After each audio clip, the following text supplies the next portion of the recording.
Hello student, कैसे हैं आप सब? होप सो अच्छे ही होंगे। ओके, अच्छे ही रहिए। ओके, हम पढ़ रहे थे बनास स्पेस के बारे में कि किसी भी स्पेस को कैसे बनास स्पेस प्रूफ करते हैं।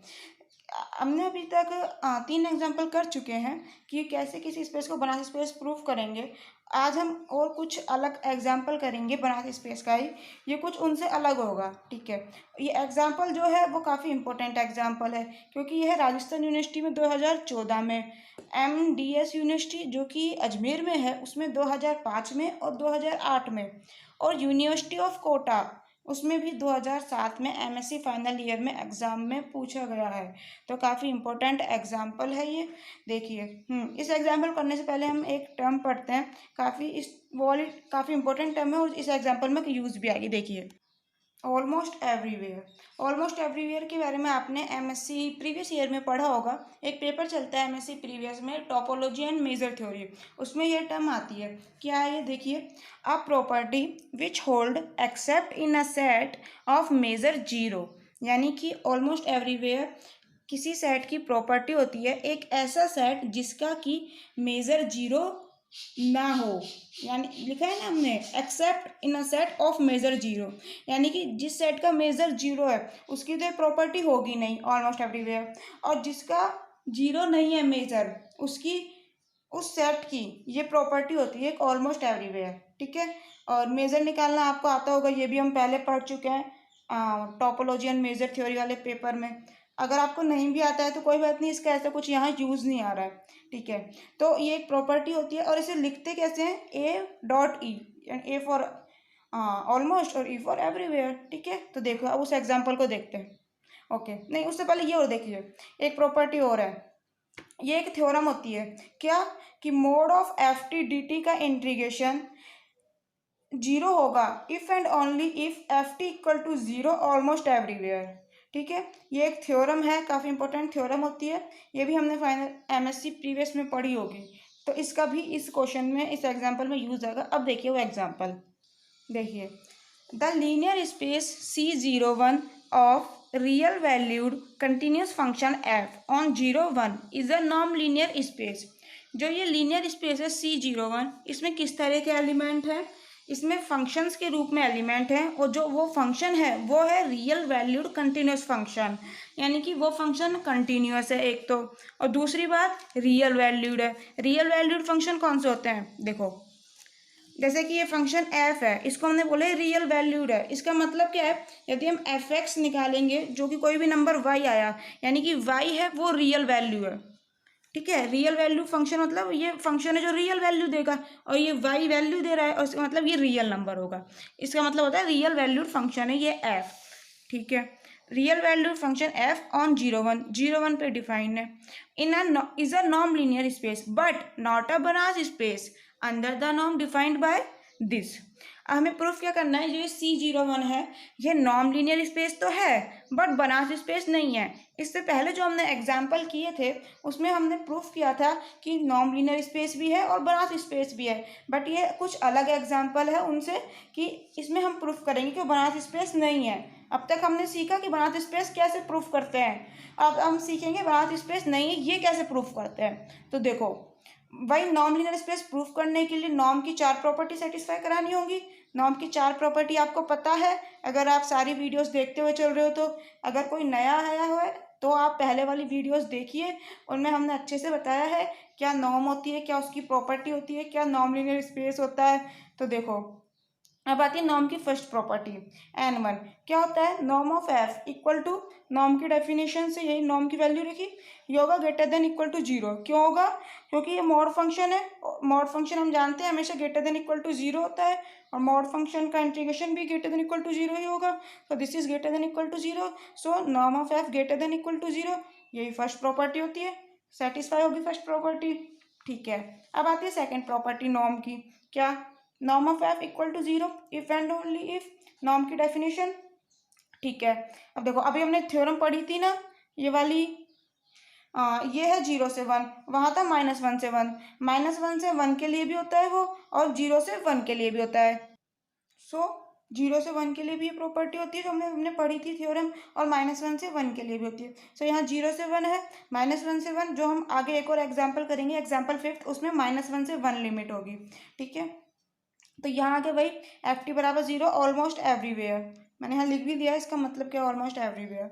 ठीक है, FT बराबर 0, इसका मतलब क्या है कि T की कोई भी वैल्यू दें हम इसे, तो फंक्शन हमें 0 दे रहा है, इसका मतलब होता है कि F जो है वो एक 0 फंक्शन है, इसीलिए लिख दिया कि F बराबर 0 बार, 0 बार शो कर रहा है, ये F कोई 0 फंक्शन है, सिंपल 0 ऐसे लिखा है, 0 बार मतलब फंक्शन है ये।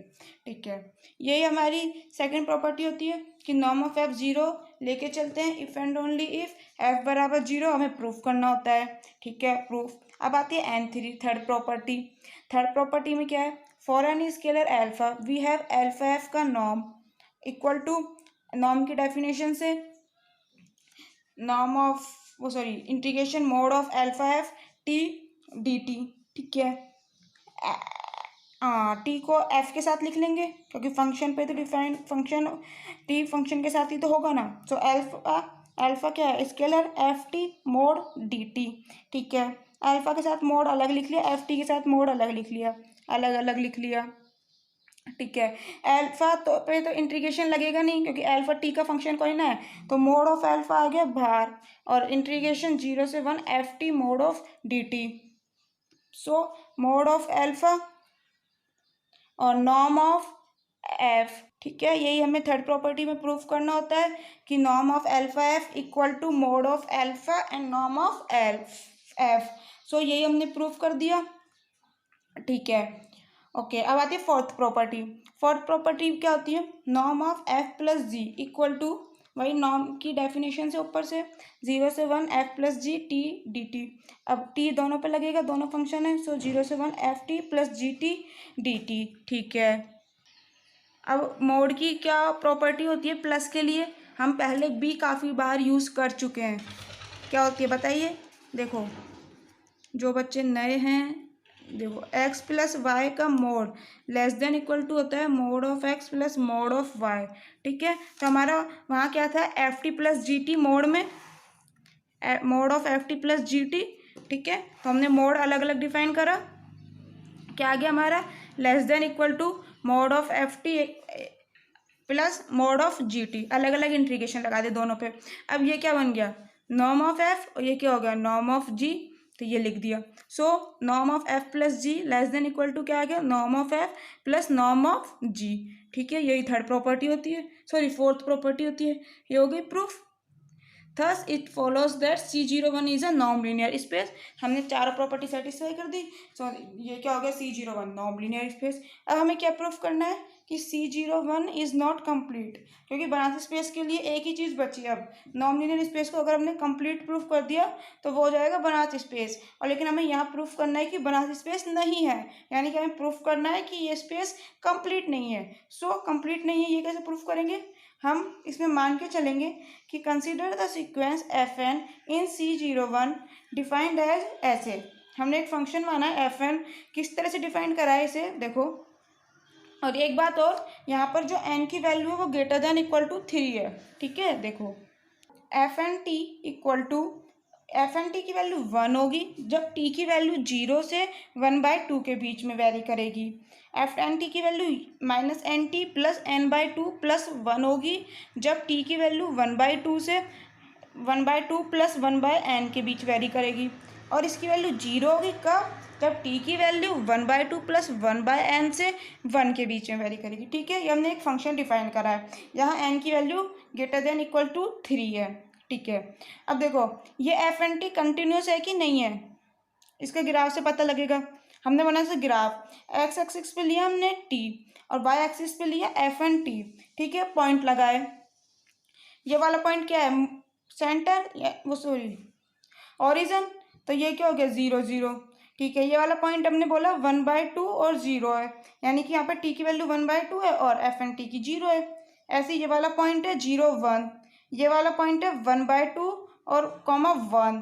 ठीक है, और ये वाला पॉइंट है 1 और 0, और जो ये वाला पॉइंट है ये है 1/2 प्लस 1/n कॉमा 0। ठीक है, अब देखो एफ एन टी की वैल्यू क्या है 1। कब? जब t 0 से 1/2 के बीच में वेरी करता है। t 0 से 1/2 के बीच में वेरी करता है, यानी कि एफ एन टी क्या रहेगा 1। तो यहाँ क्या एफ एन टी की वैल्यू 1, यानी कि स्ट्रेट लाइन एक यहाँ के रुक गई। ठीक है, अब t की वैल्यू कहाँ से 1/2 से 1/2 प्लस 1/n के बीच वेरी करती है। तो t की वैल्यू ये 1/2 है और ये t की वैल्यू 1/2 प्लस 1/n है। तो अब क्या आएगी एफ एन टी की वैल्यू ये। ठीक है, तो हमने बना, ये बन गया इसका, इन दोनों पॉइंटों को जोड़ दिया, ये बन गई। ठीक है, अब यहाँ तक आ गए। अब t की वैल्यू क्या है 1/2 प्लस 1/n से 1 के बीच में। तो 1/2 प्लस 1/n ये वाला पॉइंट हो गया और 1 ये वाला पॉइंट हो गया। तो अब क्या है एफ एन टी की वैल्यू 0। सो ये एक लाइन आ गई। ठीक है, यहाँ खत्म हो जाता है टी की वैल्यू। ठीक है, तो ये एक कंटिन्यूस ग्राफ है। ब्रेक तो नहीं हुआ ना कहीं पर ग्राफ कि कहीं पर टूटा हो, नहीं, तो ये कंटिन्यूस है, यानी कि एफ एन टी क्या होगा कंटिन्यूस, इसीलिए लिखा है obviously each F N is continuous in 0 1। Each F N मतलब इस 1 वाली वैल्यू के लिए, इस वाली के लिए और इस 0 वाली वैल्यू के लिए। सो हमने प्रूफ यहाँ पर कर लिया है कि एफ एन क्या है कंटिन्यूस। ठीक है, अब हम शो करेंगे कि now we will show that F N जो सीक्वेंस है is a Cauchy sequence in C01। ठीक है, अब हम प्रूफ करेंगे ये। तो देखो इसके लिए हमने माना कि यदि M N greater than equal to 3 है तब F M minus F N का नॉर्म इक्वल टू होगा, नॉर्म की डेफिनेशन से 0 से 1 F M minus F N T mod D T. ठीक है, यही हमारी क्वेश्चन में दी हुई थी नॉर्म की डेफिनेशन कि norm of F equal to integration 0 से 1 mod of F T D T.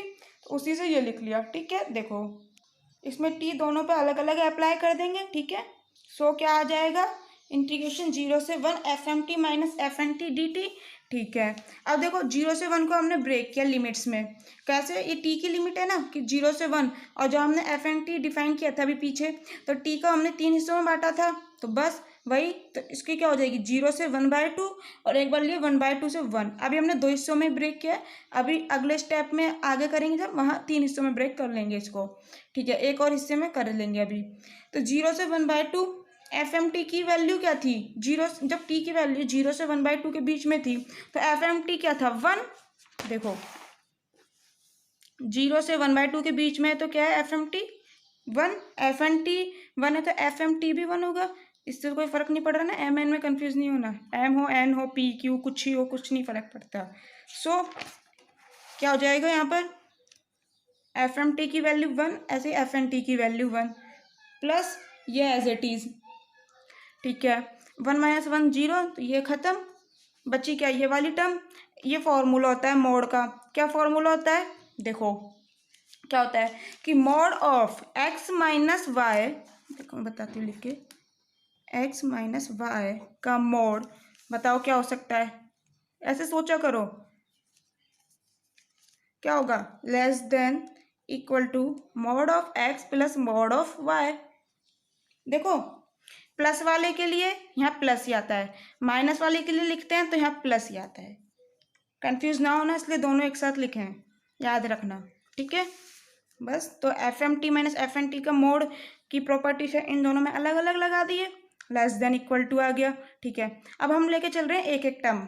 हमने ली वाली टर्म पहले कि 1/2 से 1 F M T mod of D T, उसको अब हमने करा एक टी की, हमने पहले 0 से 1/2 के बीच में ब्रेक किया था, अब 1/2 से 1 को और भी तो ब्रेक कर सकते हैं कि टी की वैल्यू एक और भी तो थी बीच में, क्या थी 1/2 प्लस 1/m। तो इसको ऐसे ही ब्रेक करा है कि एक बार तो 1/2 से 1/2 प्लस 1/m और फिर 1/2 प्लस 1/m से 1 तक, यही था टी की वैल्यू जो हमने एफ एन टी डिफाइन किया था। ठीक है, सो एफ एम टी क्या थी वैल्यू जब टी 1/2 से 1/2 से 1/2 प्लस 1/m के बीच में था। देखो टी की वैल्यू ये रही, वैल्यू क्या है इसकी एफ एन टी की ये कि minus N T plus n/2 plus 1। ठीक है, यही रखा है हमने, minus M T plus m/2 plus 1। ये क्या है मोड, ये 1 नहीं है मोड है, ये मोड। ठीक है, यही वैल्यू लिखी। ठीक है, और जब 1/2 प्लस 1/m से 1 के बीच में जब क्या है एफ एन टी की वैल्यू 0, तो यहाँ पर आ गई 0, तो ये वाली टर्म तो फिनिश हो गई, 0 हो गए। तो बचा क्या, ये वाली टर्म कि 1/2 से 1/2 प्लस एम और minus M T plus m/2 plus 1 dt। Mod sign को हटा दिया हमने क्योंकि ये वाली जो टर्म है वो ग्रेटर देन इक्वल टू 0 है। ठीक है, जब हमारी कोई term greater than equal to 0 तो मोड का कोई मतलब नहीं रह जाता, क्योंकि मोड का काम क्या होता है, माइनस को प्लस करना। जब हम कह रहे हैं ग्रेटर देन इक्वल टू 0 है यानी पहले से ही प्लस है, तो मोड को हटा दिया, इसलिए सिंपली लिख दिया ऐसे। ठीक है, अब देखो ऐसा तो नहीं सोच रही 0 से बड़ी क्यों है, समझ नहीं आया, सोच रहा कोई? देखो पीछे देखते हैं। देखो एफ एंड टी में हमने क्या कहा है, यहाँ पर तो 1 है वैल्यू, यहाँ पर 0 है, तो यानी कि ये 0 से बड़ी तो है बीच वाली वैल्यू, क्योंकि 0 कब है एफ एंड टी, जब टी वेरी करता है 1/2 प्लस 1/n से 1 के बीच में। और लेकिन जब टी वेरी यहाँ करता है इन दोनों के 1/2 और 1/2 प्लस 1/n के बीच में, तब तो कुछ ना कुछ वैल्यू है ना, 0 तो नहीं है, क्योंकि 0 तो यहाँ है, इसका मतलब ये क्या है, ग्रेटर देन इक्वल टू 0। ठीक है, और 0 से कम तो हो नहीं सकती, क्योंकि हमने डिफाइन कहाँ करा है, 0 से 1 के बीच में, ये भी तो है ना। ठीक है, कुल मिलाकर ये क्या है, ग्रेटर देन इक्वल टू 0 ही है, क्योंकि यहाँ 0 हो गया, यहाँ 0 से बड़ी टर्म, और फिर यहाँ आ गया 1। ठीक है, 0 से 1 के बीच में ही सब कुछ चल रहा है। ठीक है, तो कहाँ थे, मोड हट गया था तो ये टर्म आ गई। अब वही सिंपल इसका इंटीग्रेशन कर दिया, माइनस एम, टी का क्या होगा, t² plus m/2 plus 1 constant है, तो क्या आएगा, मल्टीप्लाई में टी, लिमिट लगा दी, 1/2 और 1/2 प्लस 1/m। सिंपल इंटीग्रेशन करना सभी को आता है, -m/2 कॉमन ले लिया, t² की जगह पहले अपर लिमिट लिख दी, 1/2 प्लस 1/m का स्क्वायर, माइनस अब क्या लिखोगे, लोअर लिमिट, वो क्या है 1/2, सो t² क्या हो गया 1/4, सो -1/4। ये तो पता है ना, upper limit minus lower limit, तो इसलिए माइनस आया, वही प्लस ये बाहर आ गया कॉमन, अपर लिमिट रखो पहले टी कीजिए, 1/2 प्लस 1/m माइनस 1/2, बस इसको सिंप्लीफाई कर लिया, तो कुल मिला के क्या आ गया, सॉल्व करने पर 1/2m। ठीक है, तो ये हमने m के लिए प्रूफ करा है, सेम n के लिए सेम ही है ना टर्म बिल्कुल, बस m और n का ही तो डिफरेंस है। सो यहाँ क्या है, m के लिए 1/2m, similarly f and t के लिए क्या आ जाएगा 1/2n। अगर ये आप करके देखो, अगर नहीं होता है तो मुझसे कमेंट बॉक्स में पूछ लो, लेकिन वैसे बहुत इजी है, कुछ भी नहीं करना, जो हमने इस वाले इंटीग्रेशन में जहाँ m लिखा है वहाँ n लिखना है, जरूर करके देखिए। ठीक है, तो इन दोनों इंटीग्रेशन की वैल्यू आ गई हमारे पास। ठीक है, सो हमारे पास क्या आ जाएगा, हमारे पास क्या चल रही थी वहाँ पे टर्म, इसके साइड टर्म क्या थी, F M minus F N norm of, देखो ना यहाँ से पहले टर्म क्या चल रही थी, F M minus F N norm. ठीक है, सो हमारे पास क्या आ गया, F M minus F N norm less than equal to 1/2m plus 1/2n, plus लग रहा है दोनों के बीच में, इन दोनों की वैल्यू निकाल ली हमने, सो 1/2m प्लस 1/2n। ठीक है, ये क्या हो गया, अब देखो जब m और n टेंडिंग टू इन्फिनिटी होंगे तो ये किसकी ओर टेंड करेगा, 0 की ओर, क्यों 1/∞ क्या होता है 0, यानी कि यहाँ पर इन्फिनिटी लिखोगे, यहाँ इन्फिनिटी, 1/∞ 1/∞, सो क्या आ गया 0। ये बात ध्यान रखना, 1/∞ को हम 0 लिखते हैं। ठीक है, कैलकुलेशन करते वक्त हम ये यूज़ करते हैं, वैसे ऐसा नहीं है, ऐसे बोल सोचो कि नहीं ये तो इनडिटरमाइंड फॉर्म होती है कैसे लिख दिया, हम कैलकुलेशन जब करते हैं मैथ में तो हम 1/∞ को 0 ही मान के चलते हैं, क्योंकि इन्फिनिटी एक बहुत बड़ा नंबर है, बहुत बड़ा, जिसे हमें पता ही नहीं है क्या, तो जब 1 में बहुत बड़े नंबर का भाग दोगे, बहुत बड़ा जितना सोच सकते हो, तो ये लगभग 0 के बराबर ही आएगा, ऐसा आएगा 0.00000000 चलता ही रहेगा, है ना। तो फिर इसका मतलब हमें इसे क्या मान सकते हैं, लगभग 0 ही मान सकते हैं, इसीलिए ये ऐसा ना लिखने की बजाय सीधे 1/∞ को 0 ही लिखते हैं। ठीक है, 1/∞ लिखा नहीं छोड़ते। ठीक है, तो ये टेंडिंग टू हो गया 0। अब इसका मतलब क्या होगा, norm of F M minus F N tend to 0, इससे हमें क्या पता लग रहा है, इससे हमें पता लग रहा है कि एफ एन जो है वो एक कॉची सीक्वेंस है। कॉची सीक्वेंस की यही डेफिनेशन हमने पढ़ी थी, पहले वाले लेक्चर्स अगर आपने पढ़े हैं तो उनमें हमें पता लग गया होगा आप लोगों को कि ये कॉची सीक्वेंस की डेफिनेशन है। सो एफ एन कॉची सीक्वेंस हो गया। नाउ एफ हमने माना है कोई कि सी 0 1 में बिलोंग करता है, कैसे कि एफ एन है जो सीक्वेंस एफ एन कहीं ना कहीं कन्वर्स करेगा, और वो कर रहा है कन्वर्स एफ पर, तब then from the definition of F N it is clear that जो हमने एफ एन अभी डिफाइन करा था उससे अगर हम एफ टी निकालें तो कैसे क्या निकलेगा 1 और 0। कब? जब t की वैल्यू 0 से 1/2 के बीच में होगी और जब t की वैल्यू 1/2 से 1 के बीच में होगी, जब एफ टी की वैल्यू 0 होगी। ठीक है, ओके। देखो एफ टी इक्वल टू आ गया हमारे पास ये। अब अगर हम एफ टी का ग्राफ बनाते हैं तो हमें पता लगेगा कि डिसकंटिन्यूअस है। देखो मैंने बना भी दिया। एफ टी का हमें ग्राफ बनाते हैं। टी लिया है हमने एक्स एक्सिस पे, एफ टी लिया है वाई एक्सिस पे। ठीक है भाई, पहले वाला तेरे पॉइंट ये हो गया 0 1, ये हो गया 1/2 0 और ये हो गया 1 0। अब देखो टी की वैल्यू जब 0 से 1/2 के बीच में है तब क्या है एफ टी की वैल्यू 1। सो 0 से 1/2 के बीच में एफ टी की वैल्यू कांस्टेंट है 1, तो हमारी ये आ गई एक लाइन। ठीक है, 1/2 पे हम रुक गए। अब 1/2 से और 1 है जब टी की वैल्यू, जब एफ टी की वैल्यू क्या है 0। सो 1/2 से 1 के बीच में क्या आ गई ये लाइन। अब ये देखो यहाँ आ गया, यहाँ आ गया, ये बीच में ब्रेक हो गया ना, कंटिन्यूस तो नहीं है ना ग्राफ। जो हमारा लास्ट ग्राफ था वो कंटिन्यूस था, वो कहीं भी ब्रेक नहीं हुआ था। सो ये क्या हो गया एफ टी डिसकंटिन्यूअस, क्योंकि बीच में ब्रेक हो गया, ग्राफ साफ साफ दिख रहा है। So that F is discontinuous at T बराबर 1/2। 1/2 पे ही हो गया डिसकंटिन्यूअस। ठीक है, 1/2 पे क्यों? 1/2 पे तो ब्रेक हुआ है ना, यहीं से तो आगे नहीं बढ़ा, 1/2 तक रुक के रह गया। ठीक है, तो 1/2 पे होगा डिसकंटिन्यूअस। और डिसकंटिन्यूअस हो नहीं सकता। क्यों नहीं हो सकता? क्योंकि हम मान के चले थे एफ जो है सी में बिलोंग करता है, और इस सी में कैसे फंक्शन थे?